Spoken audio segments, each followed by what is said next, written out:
Hello everyone and welcome to another Advanced Wars by Web replay analysis. I'm Domo, welcome back. This is AC5, we finally made it. Skipping from AC3 in Division 2 to now AC5 Division 1. AC as in the Amarriner Cup. Amarriner Cup is the standard play tournament.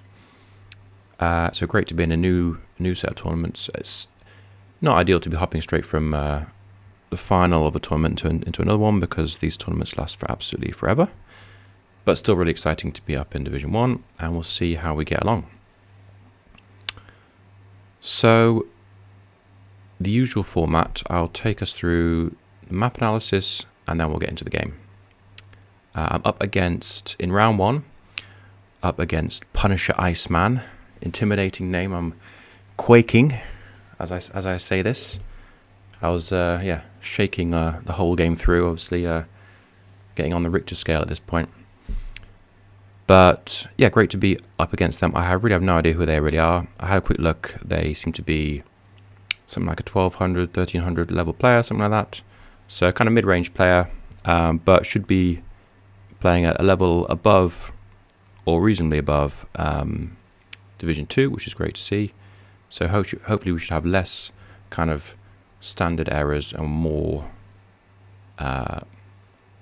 chance for some sort of strategic and tactical play, basically, which is exciting.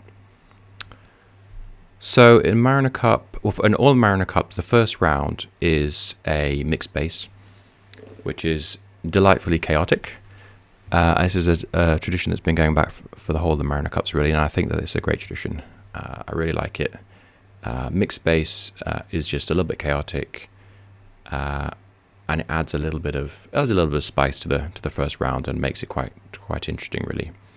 Especially when on a map like this, the map isn't really well known, so there's the whole you get all these players come in at once, having a chance to create the meta as they go, basically, which is great. And we'll see as we discuss this that there are a whole load of ways you can play this map, which is great. So the map's called Looming Threat.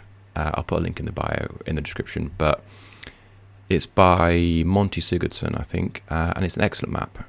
So hats off to Monty, fantastic map design. I think it's a relatively new map. It was made in, I think, August or October 2024, so not long before this tournament started in early 2025. So it's going through basically a trial by fire as we see all these players come in, which is great. There's a whole load of aspects to the map, so I'm going to talk through this. I'll try and keep it concise, but whether I'll achieve that is another question. But yeah, so let's have a look. Let's dive in. So there's certainly a number of micro things to discuss, and there's one kind of very, very obvious micro thing. But before we get into that, let's look at the macro. Let's zoom out a little bit, see if we can kind of discern some elements, because it's there's a lot of things going on, and it can be quite confusing to know what should I be doing, where should I be heading, etc., etc. And that's going to fill into things like how we decide on our CO as well. So first of all, I guess some headline stats. I think it's off the top of my head, it's something like 23k per side with if all properties are split evenly. Might be 22k, but I think it's 23. There's also 4 bases, 2 airports, and 2 comm towers. So again, assuming things are split evenly, and there's a slight question mark around one of the airports, but we'll come to that in a second. And that's a lot of production facilities, first of all. And the comm towers, that's an unusually high number of comm towers. So this has a number of implications, basically. I mean, in terms of production facilities, that's just classic mixed base. There's a load of units all over the place. But the comm towers are interesting. It means that it probably affects more. Well, first of all, it means there's more power, basically. There's more power around in terms of day-to-day strength, which is good in terms of avoiding the map becoming too stally. Although as a mixed base, it doesn't need to worry too much about that. It probably has most implication for CO picks, and it it forms a valid target, basically. It's possible to deny a comm tower, or even if you flip one comm tower, you're now three up versus one, which is a significant power advantage. So that means that there's a lot more potential avenues for attack, which is interesting.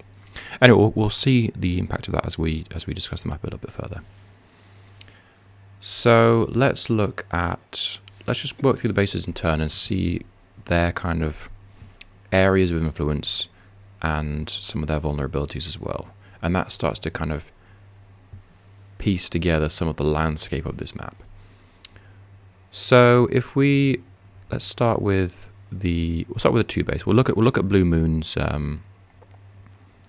from Blue Moon's perspective here. So Blue Moon's kind of immediate area of coverage is basically, I'll just draw it on. Sorry, the 2 base are not Blue Moon. This is the immediate, basically guaranteed properties that the 2 base is going to get. But it's worth noting that because the 2 bases are not captured immediately, it takes a little bit of time for the 2 base to come online, basically, which allows the 1 bases a little bit more time to start doing things, to have more options before the 2 bases can start exerting its influence. So the 2 bases is going to spend quite a bit of time just capturing these little bits of area, and these are basically guaranteed. Just a quick note on these little central properties here and here. You might say these are both equidistant from both sets of 2 bases, so which one's which? Well, it's this pipe scene here, basically. The pipe scene blocks this base from coming over here. Has to go all the way around. It is still possible to interrupt, but it's basically a lot slower, and you may as well go for your own one instead, whereas you can get in 2 turns instead of 3. So that's the reason why this mountain property, or mountain city, sorry, belongs to this 2 base. Now, a quick note: you can use an artillery to, if you position artillery here, for example, it's covering both those cities. You can also position it in a whole load of places all the way around here to deny one or both cities. That's it. It's basically a very stalling move, basically, because you're giving up a vehicle, especially if you do it early on. You're giving up a vehicle which adds pressure to another front, basically. So it depends on the game. I would instinctively expect only someone like Eagle to be doing that. Talking about tier 2, which is what we're looking at today. It's kind of a long-term stall play, basically. But there's still some ways you can use it effectively. For example, you could, if you had your artillery here, you could move your artillery around to here, where it maintains pressure on this city, and then it can start to do other things over here. So you can sort of you can hedge your bets a little bit. But it's certainly it's not a play I would personally recommend at the start of the game. But if your opponent doesn't get their central city for a while, then it may become more relevant. So once the 2 bases captured all of its immediate properties, where does it go next? Basically, what's its next target? And there are basically 3 main areas that it can go for. So the most obvious one is, first of all, this comm tower here.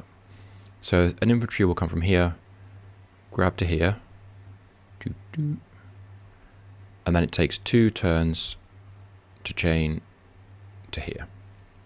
My extremely badly drawn chain, but you get the idea. Now, that's the most obvious place for this to go, because it's a lot further for the other comm tower down here, which is a little bit further away, basically, and it's also contested by this base, which we'll come to in a second. But this one is not really contested by, certainly not contested down here, and I'll discuss that a little bit later. But it is potential for it to be contested from up here. But there's a big dilemma up here with this 1 base with the pre-deployed artillery, so we'll come to that in a second. So this may or may not be contested. But what is clear is that there's 3 very juicy cities here, which are a really nice potential target for these 2 base. But they're also a really nice target for this 1 base as well. and they are close to the one base because these little forests are actually surprisingly annoying to move through, and it requires you to commit to a certain extent to get to them. So this is very much a heavily contested area, but it's a very valuable area. These properties are incredibly valuable, so you can't really be ignored. So that's one potential direction. The other one is down here. These two little cities are very, very, very contested. Because we can see that there's this base coming that way, this base potentially coming that way, and potentially this base coming this way. So you've got 4 sets of bases, and in terms of actual production facilities, it's much more than that. 6 plus 2 airports. Heavily, heavily contested area as well. And it similarly applies up here in the exact mirror. So these are extremely contested areas. It's just 2 cities here. So obviously these 3 are more important just in terms of numbers. But flipping these or even just denying your opponent them is going to make a significant difference as well. So we can see already that the 2 base has a lot of potential responsibility, which is great because it allows for a lot of swings in the game. And we can, if you've seen some other kind of replays, you can see the kind of the ebb and flow, which is great. I think this is one of the things that makes this map really great. So we'll leave the 2 base there for the moment, and we'll look at the 1 bases because that helps to clarify some of the decisions that the 2 base has to make. So let's go down to. We'll swap to this this lower single corner base here, and I'm swapping to Amber Blaze. But hopefully we'll be able to see how this base interacts then with this 2 base that we've just looked at. So 1 base, 1 airport. The airport is very, very secure, basically. It's very difficult to lock this airport with an AA. You'd have to really do a really significant attack, which is possible, and I'll discuss that a little bit later. But in general, this is extremely secure, and also with this little defensive line here. So this airport doesn't. This little base doesn't have too much to worry about. It has a few little properties here. The kind of safe properties are really these, and likely this. But it is possible for the 2 base to interrupt this over the mountain with just an infantry, and it can also lock it with an artillery as well. There's some merit in that, but in my view, that's probably not ideal use of the 2 base resources. But again, it depends on what kind of game you're trying to play. So in general, I would expect all of these cities to be captured. I think the key thing to notice is there's a number of little chains here. This is a little chain, and also I'll just draw this slightly underneath so you can see it. So there's a one to there, 1 to there, 1 to there. That's quite an important chain as well. And it's important to do some of these chains early, basically, because so that they can't get interrupted, or it's much harder to be interrupted without for example, this 1 base. This 1 base can send something around to interrupt, but it has to then lose its own momentum elsewhere. Whereas these backward properties are guaranteed. So I think the key, just a very quick aside, it's actually possible. I really would not recommend you do this, but it's possible to rocket lock this base if you put a rocket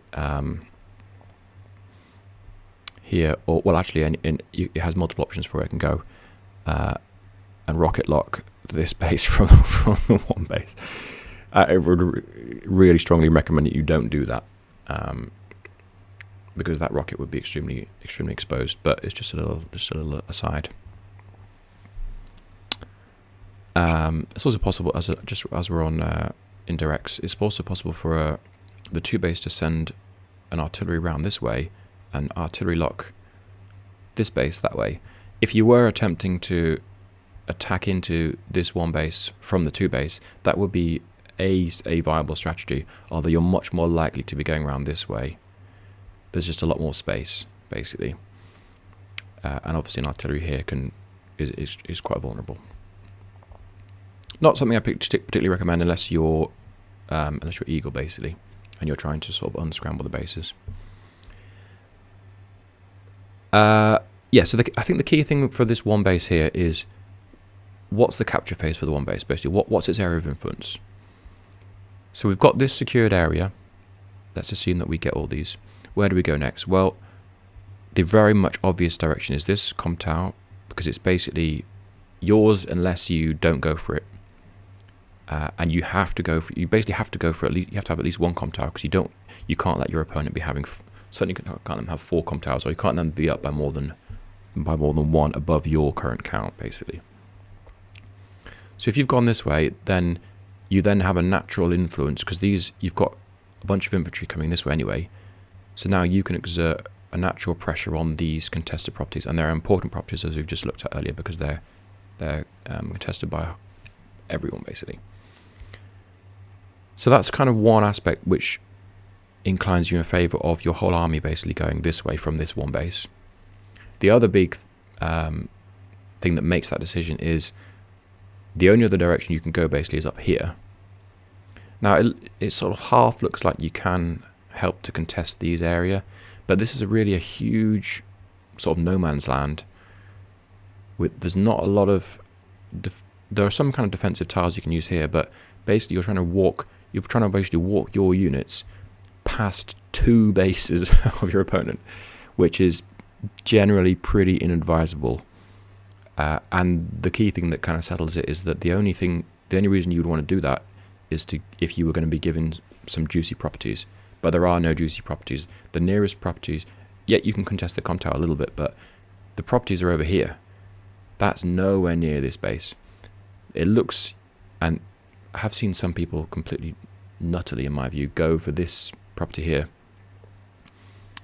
There are some very limited contexts when you might do that, but you're never going to get this property because it's within 1 infantry move of this base. So that's basically a fool's errand, basically. So my view is this base will never really, or should in normal circumstances, never go north. So therefore it can only really go this way, and you should never be attacking into the 2 bases as well. That's just completely stupid. And I think this is really important because it gives this base, we've seen with the 2 base that the 2 base can go has 3 potential routes it can go. Plus it can sort of do shenanigans like with the artillery locks. So it has so many options, but this base doesn't really have those options. It basically has one direction it can go in. And that helps kind of anchor us in terms of the flows of units, because it's quite tricky otherwise in a mixed base to be like, well, I could go this way, I could go this way, I could go this way. I'm overloaded by options, basically. So if we have one clear direction, that makes things much easier. Now, let's look at the final base. We'll look at, actually, just very quickly whilst we're on this one base.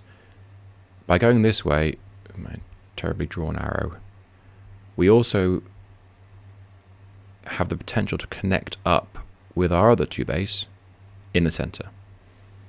And that ends up drawing this big line which splits the opponent's 2 base and their 1 base. And that's always a good tactic to aim for in especially in a mixed base. If you can combine your armies, you can then pick on the smaller army of your opponent and force them to make decisions in terms of defending and building certain units that you can then front shift away from. So that's always a useful strategy. Of course, the same applies the other way. That 2 base can try and join up this way and split your own forces. So this is another reason why this central area is very important, not just for the properties in the center, but for the combination of the army, basically. Okay, so let's have a quick look at this artillery here. So the 1 base here, and what it should be doing, basically. So there's a lot of ways we could approach this. Let's just look at the artillery now, because it's crying out for attention. So it's certainly an unusual deployment, basically. Now, why is it relevant, basically? Well, it's relevant because this city here is pre-captured, so flipping this city is worth the equivalent of 2k per turn. 1k minus for your opponent, 1k up for you. So that's a juicy target. And there's also an airport here, which is obviously a production facility, which is important. And this airport can be quite useful. It can exert pressure over here, it can exert pressure over here. And it can also attack the artillery as well. Or even, in theory, you could potentially deny the comm tower. But if this is why it's important for this base to go for the comm tower basically immediately, before this area has been finalized. The airport is also important because it's useful just defensively. If the two base starts to pile in on you, just having an airport, even if you're not using it, forces the two base to be a little bit more careful and build AAs as well, which just slows them down. So, looking at this little puzzle here, there's a number of ways you can approach it. Basically, the kind of most basic way is just to brute force it. So, if you have your first infantry will go and capture this. If your second infantry just moves here, then what the simplest option is simply to put an infantry on there and an infantry on there. That should be from there, but you get the idea. Basically, overload the artillery. So the artillery then needs to make a decision, and you as Blue Moon here, as this base, would definitely get one of those properties. That's the simplest way to do it. Now, the question for the artillery is, which property would you deny? Because you can choose. In my view, the definite one you go for is the city. It's not really even.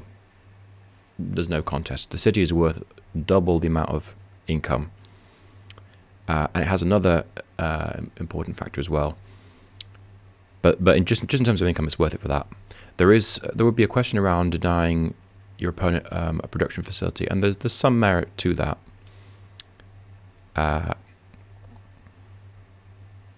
But it's really only relevant if you're. Realistically, it's only really relevant if you're gonna really go for this base and potentially try and take it over. If you are, then there's definitely, you could consider that. But your opponent has options in terms of capturing both of these properties anyway. So yeah, my view is that you go for the city basically, and I don't think it's that close a decision. So switching back perspectives, if you have an infantry here and here, and your opponent hits the city, so you've now captured this airport basically as Blue Moon. Great.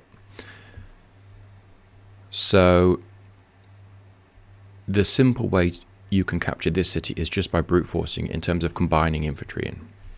So you just pour infantry in, combine capture, get hit, combine capture, get hit, fully capture. Now, I think, if I remember correctly, you basically lose something like 3 units in doing this, 3 infantry. From, I think there's 2 combines and then 1 kill, I think, or something like that. Which is a lot of units, basically. That's a lot of units, especially in a mixed base scenario where every unit is important and every front is separate. So you can't really. It's not ideal at all to be giving up those units, but it would save you unit value because you're just giving up infantry. So it is a legitimate way of doing it. And you would, because this is worth 2k per turn, you would gain that value back over a number of turns. So from a unit value perspective, it's worth doing, but from a unit count perspective, not so much. The other alternative is to build your own artillery. So if you build an artillery and you position it here on this plane, you certainly wouldn't want to position it on a road just because of the extra defense. Your basically options for positioning are here and here because you can't put it on these properties because they're being captured. And that's probably the simplest way of just guaranteeing you're going to get this, basically, because then the artillery can either hit these two capturing infantry or hit your artillery. So it has 3 potential targets. If it hits the artillery, then both of these properties are now captured, at which point this artillery can just move away. So this whole battle is then done, basically. And in my view, that's why this artillery should not hit the Blue Moon artillery. And I think that's a mistake. I've seen people do that. The even bigger disadvantage of doing that is that because these are now this whole battle is now done, this artillery can even move away. If it's positioned, for example, at the more aggressive positioning, which is this higher one, it can even then move. Well, it wouldn't move to there, but it would move to there and cover an infantry that's potentially trying to capture this comm tower. Or it can get involved in this little this capture phase as well, basically, which is not ideal. So if you're the artillery here, if this is your pre-deployed artillery, you want to hit one of these infantry, and you should hit the one on the city, basically. Long story short. And the other reason for doing that is that by hitting the one on the city, you force the artillery to fire on you, which A, wastes the artillery's turn, and B, it gets you charge. You're getting charge from this pre-deployed unit, which otherwise you're not getting anything from. I mean, apart from its defensive, apart from it blocking these cities. So that's a double win for the pre-deployed artillery, basically. You want units to fire on you so that you can gain that extra charge. Now, there's another option here. Instead of using an artillery, you can, if this artillery fires on the city, you've now got an airport. So you can just wait a little bit until you've got a copter, which may be a number of turns later. Use the copter's first move to hit the artillery, and then put an infantry on, which will capture this, basically. But it's quite slow. So and as I say, every turn that you're not capturing this is worth a reasonable amount. You know, this is your opponent's income as well as yours.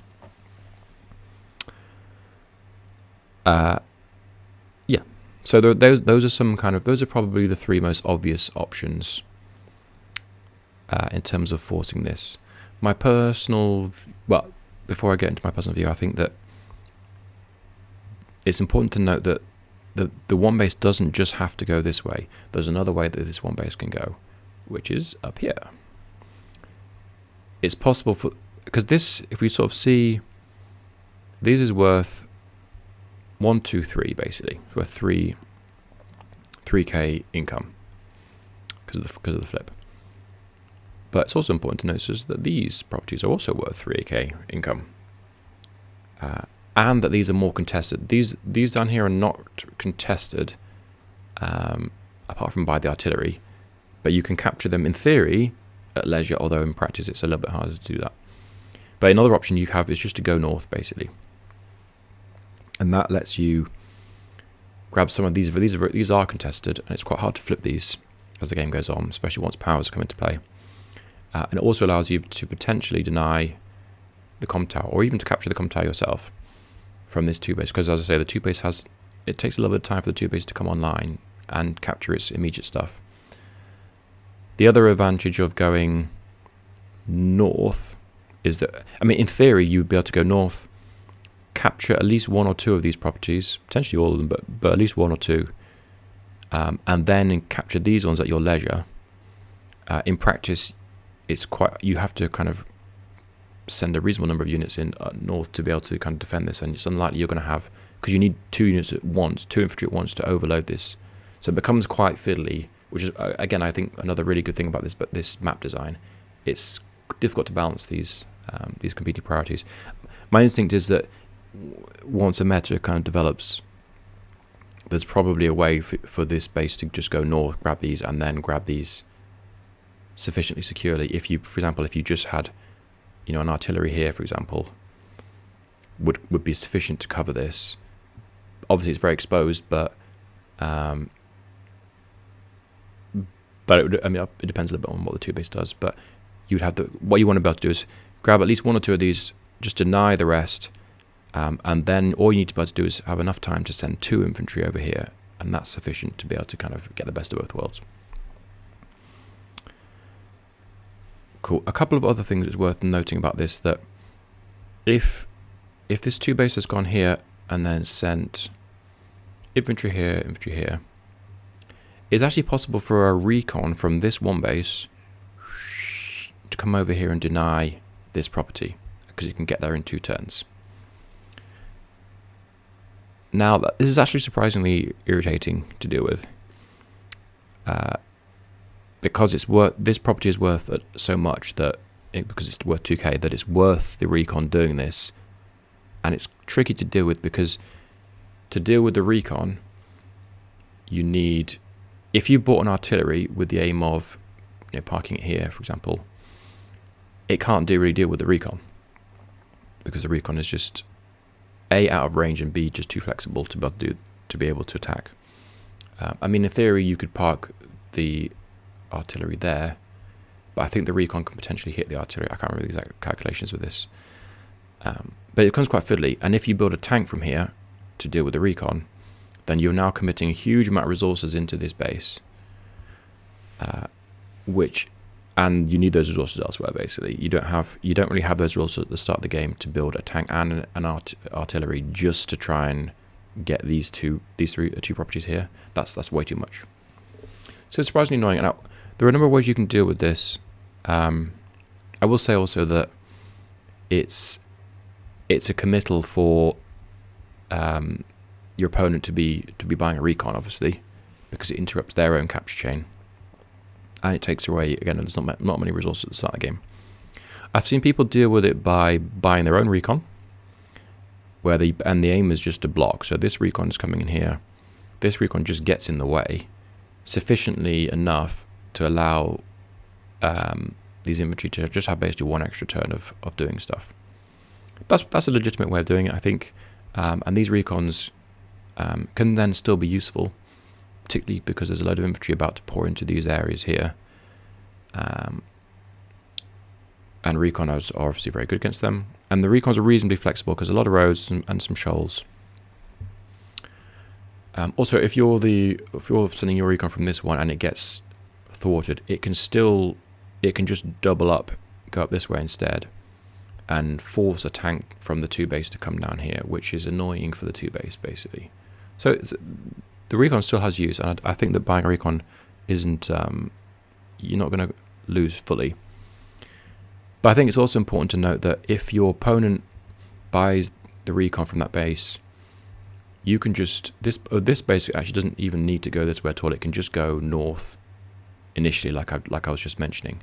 If you do that, then this recon doesn't really have a target basically, and it has to go all the way, a lot. I mean, it can move very quickly, so it gets there quite quickly, but with sufficient time that a single tank from here can basically cope with it.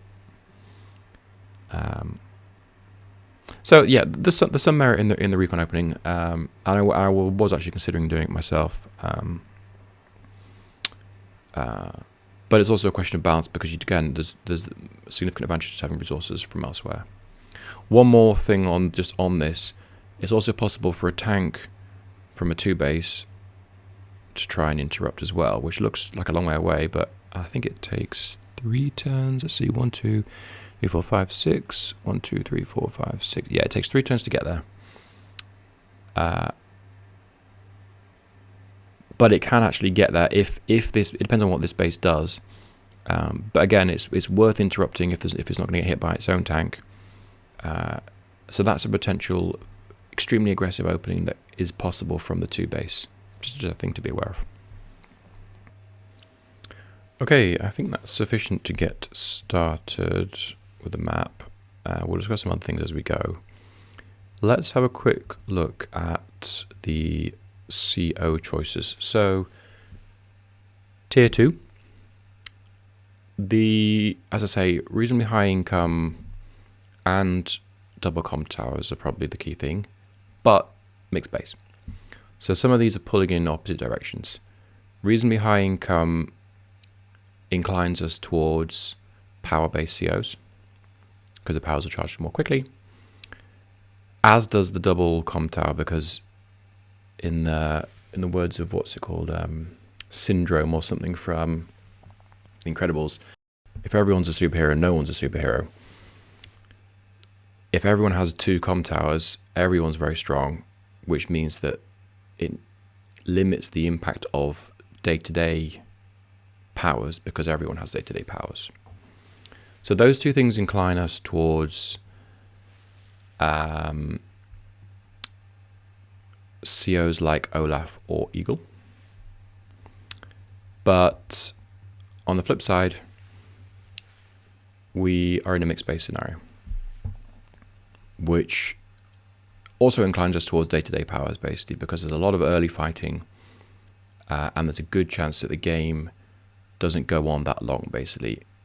Mixed base games can go on for a while, but often quite brutal, and it's easy to lose control over a very important area, which kind of can end the game. So that inclines us towards early aggression, basically. So we've got a lot of options, and I think, again, one of the great things about this map, certainly for Tier 2, is that there are a lot of viable COs, and I really, really like that about the map. Again, great work, Monty. This is really good. So I think, so I should say, Sammy is banned on this map, and I would imagine Sammy would have got a reasonable number of picks otherwise, just because of the sheer number of infantry. But looking at Tier 2, so first of all, Max is certainly actually a viable option, but the pre-deploy artillery inclines you away from Max just because it becomes a lot less effective, and it's much easier to put, just if you buy your own artillery, it can just sit out of Max's range, for example. Nevertheless, I think Max is actually a solidly viable CO.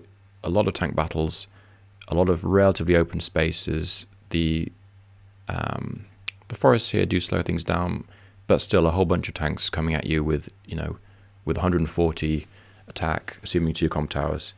That's pretty scary. So Max is a very solid choice. Probably the best pick, sort of more kind of, or the most flexibly strong pick is probably Olaf, because double comm towers incline you towards Olaf or Eagle. Olaf has the benefit of the mass damage, extremely powerful, very flexible, and it's cheaper than Eagle's power, and the snow is quite painful in some areas of the map, less so in other areas of the map, because there are kind of areas with roads and shoals, but still it's extremely painful. That Olaf is certainly the safe pick and probably the most solid pick.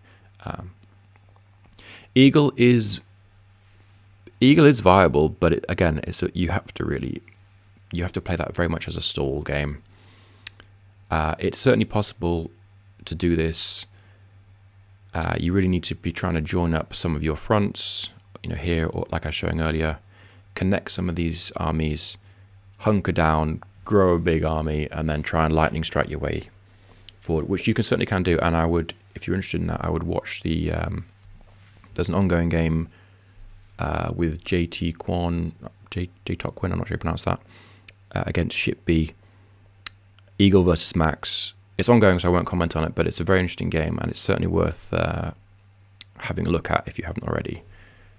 That illustrates a lot of interesting principles. So it very much depends on your playstyle. But I think the key thing with someone like Eagle is you've got to, and with any kind of stall CO, especially on a mixed base map, you've got to be pretty confident that you're going to be alive by the time you get your powers. And that's very much not a given.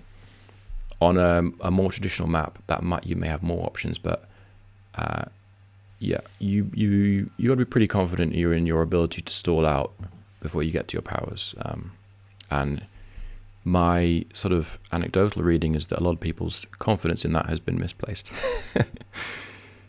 But that's just how it looks to me. But then you also have COs like Kindle, very much the day-to-day powers and the early CO power. I mean, with anyone like Kindle, basically you'll get your first power, but then they will get, if you're against Olaf, your cop is then counterpunched by Winter Fury, which is a very powerful counterpunch.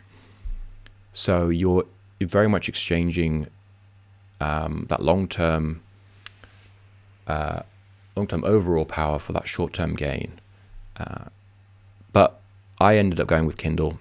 It was between Kindle and Olaf for me. I went with Kindle because I like that early pressure, and I want to have. There's a lot of contested properties, and that's really what decides the game on this map. If you can just have that extra pressure on those areas, then it's certainly worth it. It does put you on a timer. Compared with against someone like Olaf, you can't be messing around. You've got to be exerting that pressure. So it depends on your playstyle. But again, loads of things are viable. And in this game, we've both got on Kindle, so we're evenly matched. And I'm happy to play mirror matches because that puts the focus more on our strategy and tactics, which is fine with me. So I think that covers enough of that. Let's have a look at the game. So I think early on, not too much exciting happens.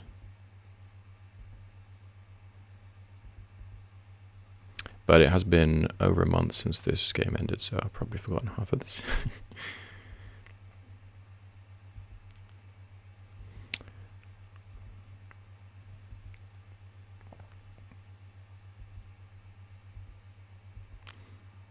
So early on, standard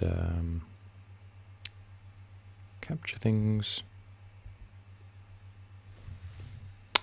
We'll see. Actually, yeah, keep an eye on this little. Keep an eye on this little fella for the whole game. Let's give him a name. Wilbur. We'll call this little fella Wilbur. Let's see what Wilbur gets up to. Has a little exciting journey ahead. Just keep an eye on Wilbur.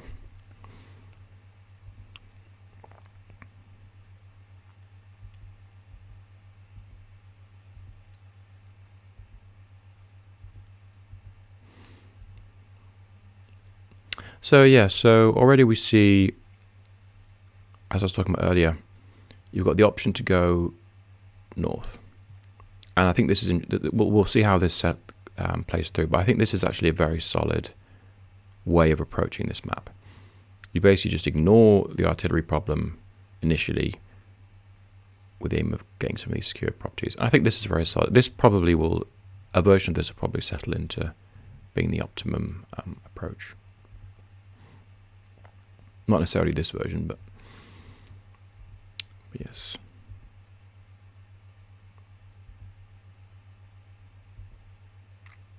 But a small detail here. PunisherIceman has sent their second infantry backwards. I think that's a mistake, and I've sent mine forward. The reason is you don't need to rush the airport because there's no particular need for this for an early helicopter. But if you don't go for this chain initially, you do allow a very small window for your opponent to prevent you from catching the comm tower. It's unlikely, but you're allowing a small window, which you shouldn't be allowing at all. There's no particular need. It's better to start these forward property chains than to start the back one, because these ones are basically safe. These are guaranteed. It's a very minor difference, but I've seen it in a couple of games. Just trip people up a little bit and get them into a little bit more hot water than they need to. It's unnecessary.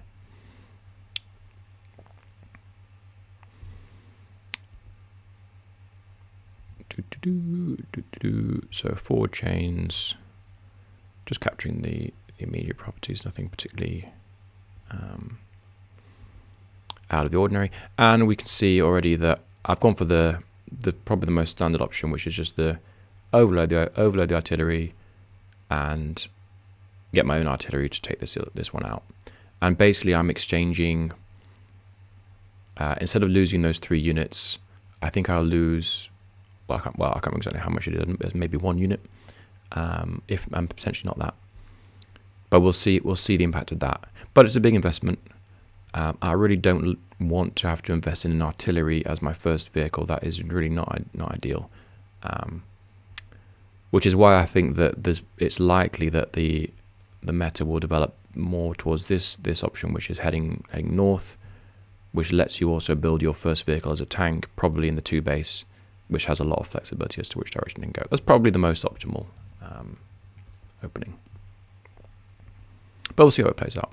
I should say actually that the first 6 or so turns were played live, and we just happened to be online at the same time, so we played them live. And then the rest of the game was played very quickly, a couple of turns every day for a few turns, and then I think it was like 1 turn a day, and then then the game ended basically. So much quicker than I would normally play a game, certainly a tournament game. But yeah, it was fun. It was fun. So it's a little bit more chaotic than it would perhaps normally be, but that's fine. It impacts both of us.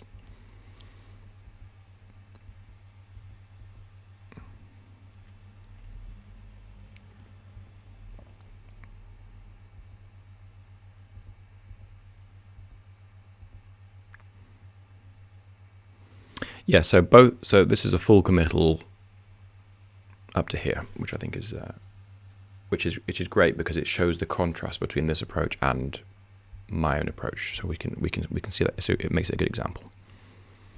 So yeah, the overload.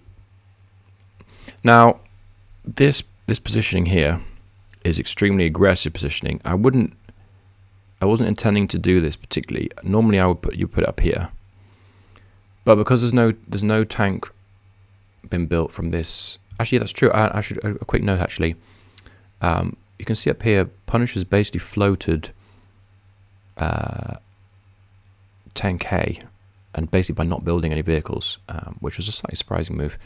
I think a mistake, but I can understand why you want more infantry out early on. But you should be getting the if a tank had been built here, I would not have put this artillery so aggressively positioned. But no tank was built, so I was able to do that basically. It's just a small thing, but it does help me a little bit later. So always build early vehicles if you can, basically. But yeah, capture chain is going as you'd expect. As we see, this base is basically starts pouring out this way. This is the only way it can really go.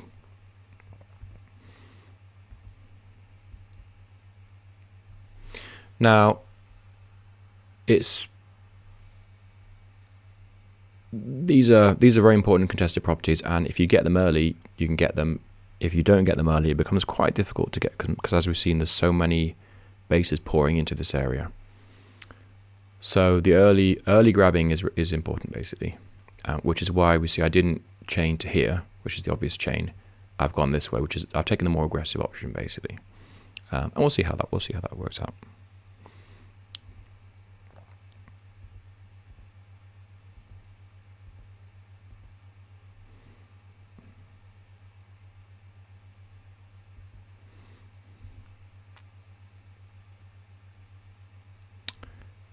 Yeah, so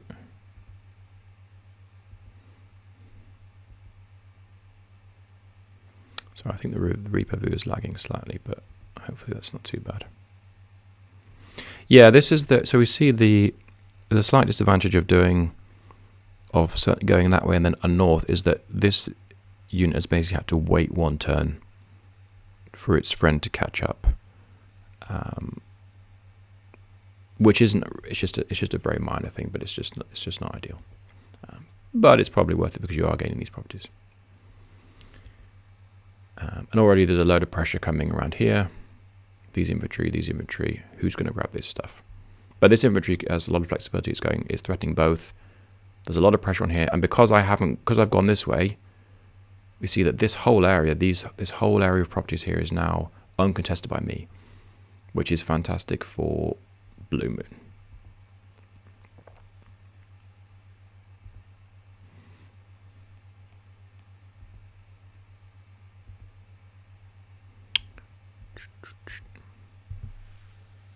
So, as I talked about earlier, I think this is a mistake.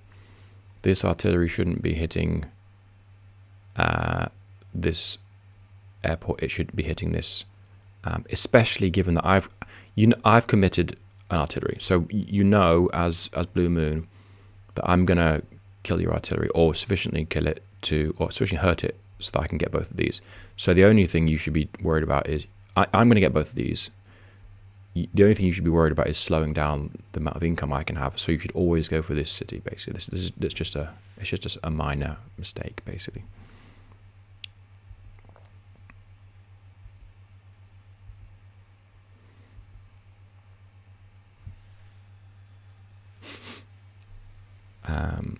Yeah, and I've elected to basically save the unit because I can then just, there's no speed, there's no benefit to me in join capping. I just lose that unit and I get the same speed.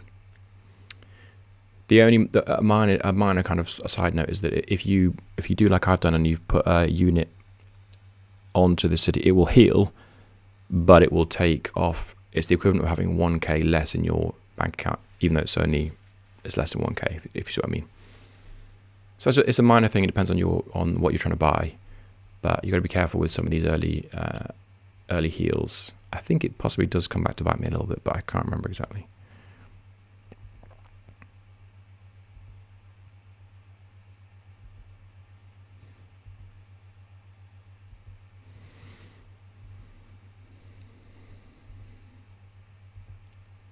So initially I actually thought that this was a mistake, this slightly more aggressive capture, and if I had been Blumen I probably would have gone for this one. Now there's an interesting sort of debate here. If you go for the forward one, you obviously get a property that you're unlikely to get any other time, but it can then be captured, it can then be or it can certainly be attacked anyway, whereas this one basically couldn't be attacked, apart from with a tank, but you have your own tank covering. In practice it didn't necessarily work out that way. It wasn't necessarily a bad move, but it's an interesting question. It depends on your priorities.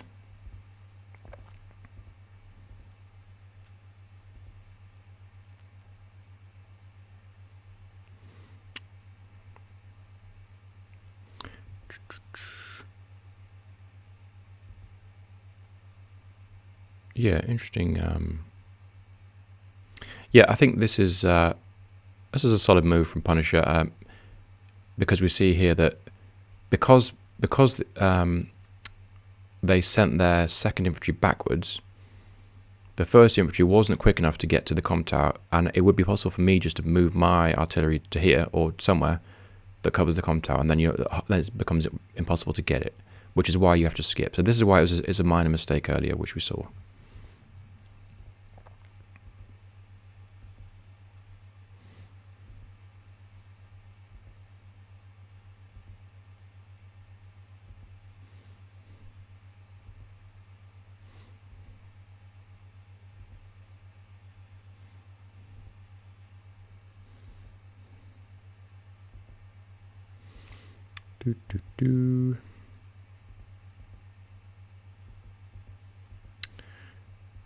Ooh.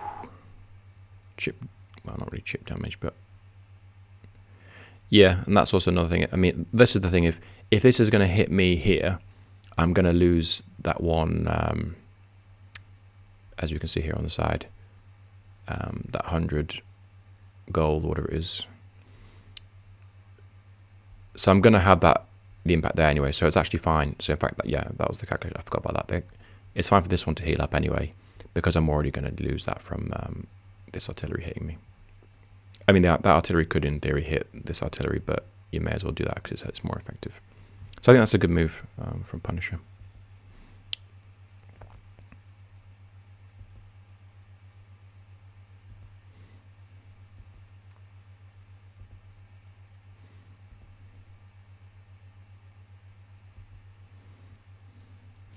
Yeah, so now this is basically the flip side. Now, this area is now basically done for me. This artillery I can basically ignore from now on. It basically has no use. This will take 2 turns, and it'll take one more turn than it would normally, but basically it's going to be done, and I'm not going to lose the unit. Which is nice for me, because I can now divert my attention down elsewhere without needing to worry about going backwards.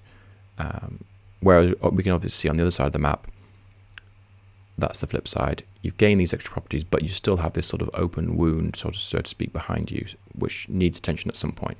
So yeah, it's a question of priorities. This is the thing. This is the reason I didn't think this. I thought that this forward city was a mistake, because I can then capture. Well, you'll just see in a second. I can easily do this. However, it is also possible to easily hit me, to easily counterpunch. And I'm not expecting this capture to go through. I'm just using that as a defensive measure.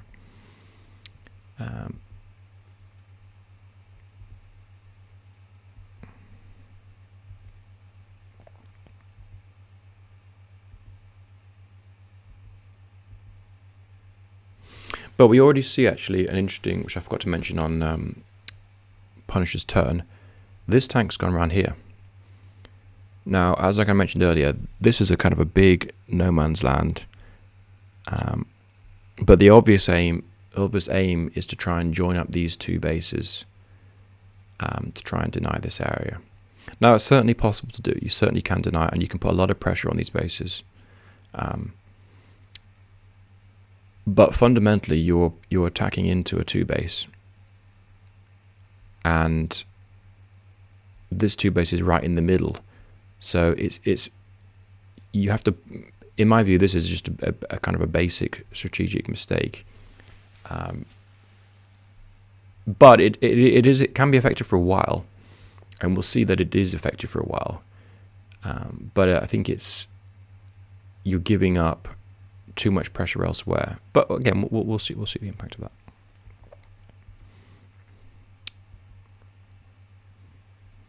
And because of the aggressive positioning of the artillery, I'm then able to be even more aggressive with the within one turn it can go to there, and because I'm Kindle, I get the extra firepower bonus, which means that this little area is under quite a bit of pressure.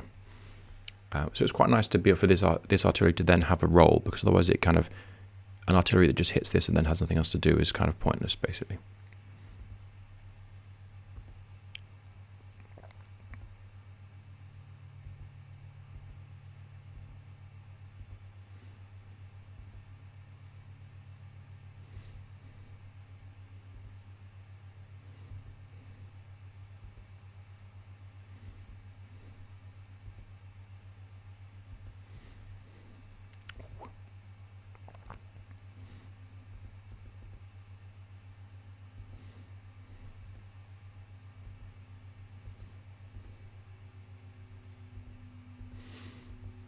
However, we can see a lot of units have been put in.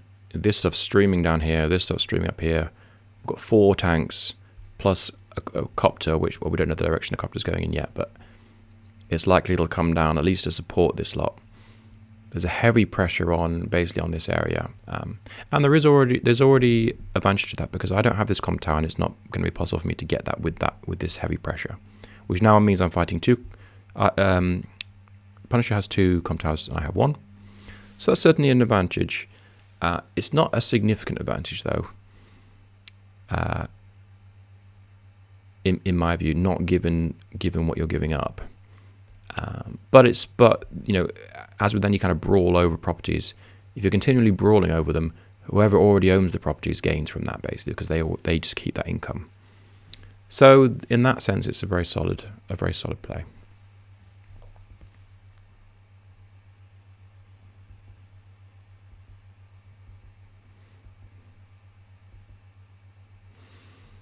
But I really like that this artillery and this, we're now able to kind of exert quite a bit of control over here, and there's not much coming in. I think this unit can then start, which means I have a lot of pressure on this, and if I can flip this and hold it, then I've gained this area fully, and then this area is split. I think I should be able to interrupt this, actually, which is quite nice. But again, it's always painful attacking into Kindle infantry on cities. So this whole thing, this aggression here does force me into a little bit of a defensive crouch.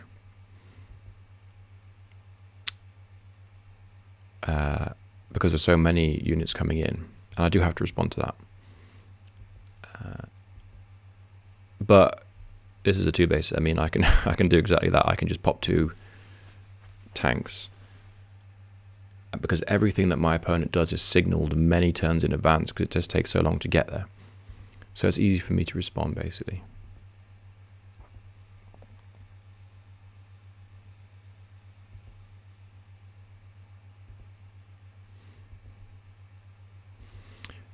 Do.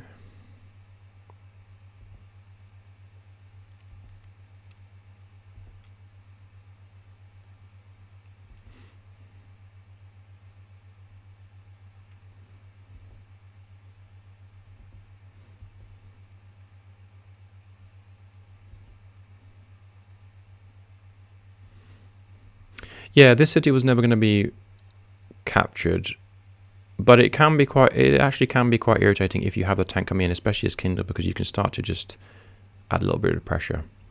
But fundamentally, you are now parked within range of a base, so you can really only hold this temporarily.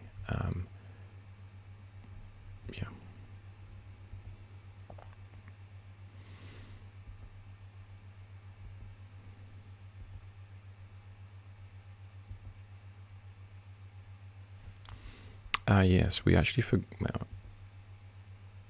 one thing we forgot to keep an eye on was Wilbur. Where's Wilbur got to? Well, this is Wilbur here. Wilbur is doing pretty well. Wilbur's just gone. Captured this, moved to here. Where's Wilbur going to go next?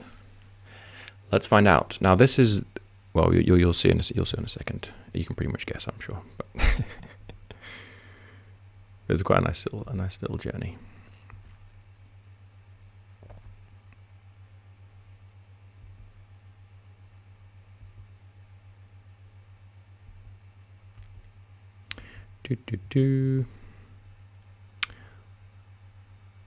So if we look at the kind of position at the start of this turn, then we're I think I'm ahead by 1k, but that's only temporary because these are obviously being threatened, and this is also being threatened as well, and also this one is very hard for me to get to. I'm down a comm tower,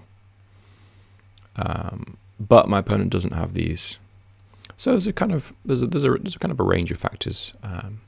However, I have a lot of pressure on here, and I have a very good chance of capturing this city, which would be as I say, a 2k flip, which is very painful. And because earlier, as I said earlier, this one base, instead of taking its normal route into the middle and heading down across this sort of big wasteland, it's given up all the pressure on this whole north area of the map, which is great for me because I've only got 2 infantry there. But those 2 infantry, well, I have an artillery as well. Those 2 infantry are basically holding this whole area and threatening to capture this, which is really nice for me. But it is certainly a mixed bag at the moment, and these infantry are also threatening to capture this whole area without really any support at all. There's no support coming here. So yeah, there's balances. At this point in the game, I'm feeling reasonably confident, but it can go either way, and there's certainly some brawling to be done. Bloop. Yes, those aren't going through now. And this is the nice thing of having both of these captured, because then everything I can just pour everything down, whereas at the moment at least there's nothing coming there, and these 2 bases have it has other responsibilities basically.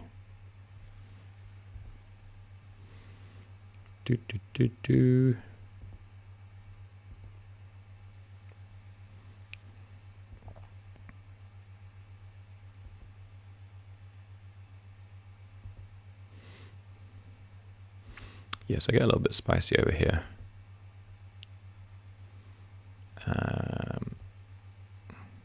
But I have quite a lot of infantry around here, and again, like I said, I'm joining these forces up here, which is always nice. The nice thing this is the big disadvantage of ignoring this area for too long. I have a copter coming in, which takes quite a long time to get there, but there's no copter in return. It's not possible to build one, and that's a big problem because now this base is going to have to build. I mean, there's an AA built over here, but it goes round to here. This copter can go this way, so it's going to have to do something, which means that this copter is now able to draw out 2 AAs, which is a big win for me, just financially. And that is a problem, basically. And we can also see Wilbur. Hello. Here he is. What's Wilbur threatening to do? I'll give you a clue. Well, actually, I won't give you a clue. You don't need a clue. Yeah, there he goes. There he goes. It wasn't just attack the pipe seam. The point, Wilbur's threatening to capture this airport, basically, and he's covered already by this artillery. And it's really, really difficult to actually prevent that, because anything, as soon as Wilbur gets on the airport, anything that attacks Wilbur gets attacked by the artillery, which is really nasty. And if you want to just block the airport, that can be attacked by the artillery as well.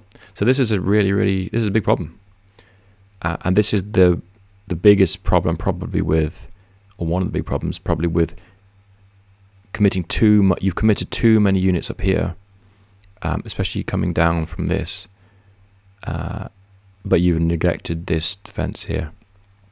This is a really nasty little problem. All this needed earlier was just 2 infantry. That would have been sufficient. I mean, not strictly speaking, not sufficient just to capture the airport, because I could have attacked the airport. And arguably, there's arguably some kind of strategic gains to be there. Try and keep the airport neutral, and then put pressure through your own copter, which is certainly viable, which I'm doing right now. But yeah, messy.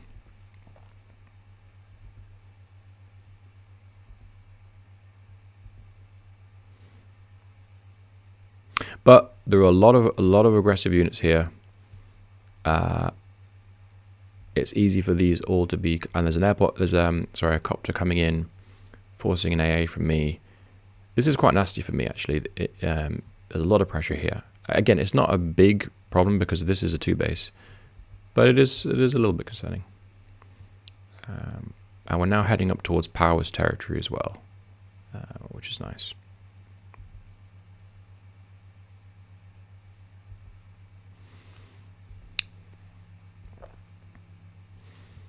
Yeah, this was a mistake for me. I think leaving this tile empty. I did actually consider putting a tank there, but I ended up putting it on this forest, I think. But I think that was probably a mistake.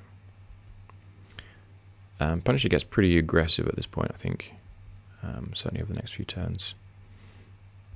But that's good. That is how Kindle should be playing.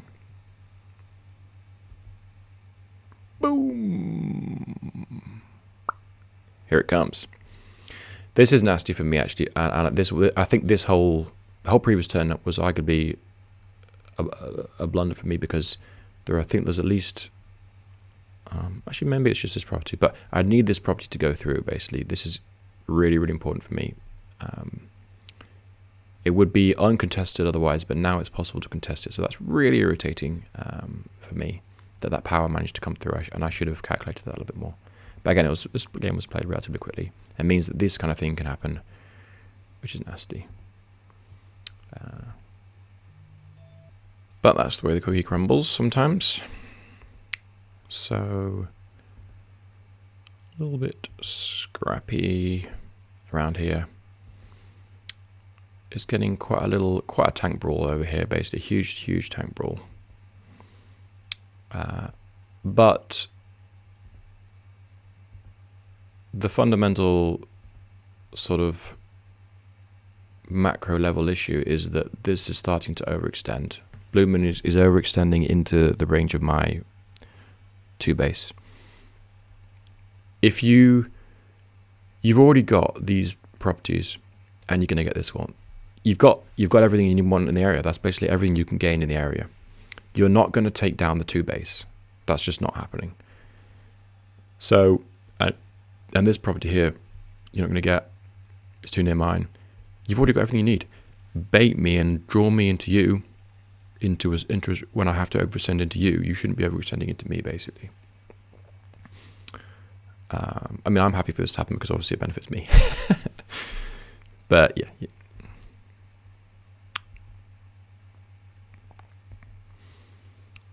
Yeah, it's annoying here because I have to be... This is going very slow. Apologies for the lag. But it requires me to be quite fiddly with up here to try and make sure that I get that property, because it's really important, because now these infantry are getting very low health because of the power, and it's very difficult to heal them up again because Kindle power has made that very challenging. But I have these infantry are starting to kind of reassert themselves over here. It's not likely that it'll take a while to capture some of these, but there's not really anything incoming. This infantry can just sort of faff around with this one. It's not really going to capture this, but there are enough threats building over here to become quite a problem, because Punisher's committed so many units over here, so many around here, just to one front pretty much, which isn't really advisable in a mixed base.